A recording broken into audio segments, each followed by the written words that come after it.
طبعا احنا كده احنا وراك صوت المكنه دلوقتي، ان احنا هنشغل صوت المكنه قبل ما نغير الكابينه. احنا فورنا لسه شايفينها اهي. المكنه دي كانت خشنه بطريقه اللي يسمعها يقول لك المكنه دي عايزه تحل على طول. تمام. الفيديو ده انا عامله مخصوص عشان الناس لو اي حاجه مثلا ما تسمعش خشنه في مكانتك، ما تسمعش صوت المكنه عندك خشن، تلاقي عندك مثلا صوت المكنه بيرزع جامد، تقول خلاص يبقى انا كده المكنه لازم تحل، تروح لصنايعها تروح الكلام ده كله يقول لك ده عايزه تحل.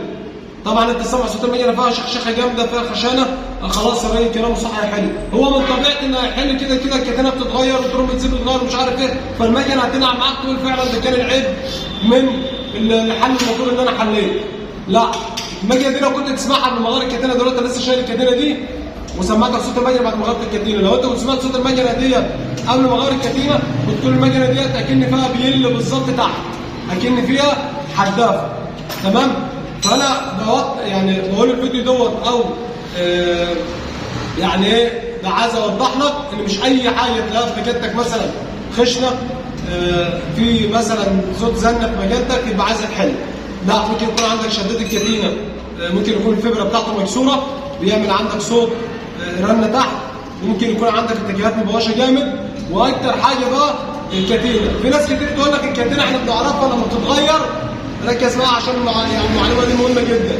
في ناس تقول لك الكتينه لما تكون عايزه تتغير بتعمل نبحه في الماسوره عشان كده تبقى عايزه تتغير، ما شرطهاش تعمل نبحه في الماسوره، ممكن تكون بوشت خالص فرغت والكتينه وهي شغاله هي رايحه جايه عماله وهي شغاله بتعمل نفس اللبه دي بالظبط، مع سرعه المكنه بتعمل معاك الصوت، او مع الصراصير السريع بتعمل معاك الصوت، لان هي مش ماشيه مشدوده في اتجاه واحد، ان هي رايحه جايه في اتجاه مظبوط. تمام؟ لا، هي مبوشه والمكنه رايحه جايه بتعمل نفس الصوت زي ما انت شايف بيبقى فيها اللبه دي بالظبط، فتعمل عندك صوت شخشخه جامده تحس ان المكنه عندك خلاص عايزه تحل رسمي، زي المكنه ما بتكون ما بترفعش زيت فوق وعايزه تحل. فانا انصحك اول حاجه تسمعها في مكانتك لما تسمع شخشخه جامده او خرفشه جامده في مكانتك وخشنه، اول حاجه تبص عليها الكتينه. تمام؟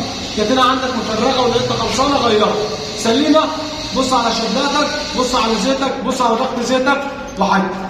تمام؟ وده كان الفيديو بتاعنا النهارده، واستنونا الفيديو الجاي ان شاء الله مع ياسر القمر.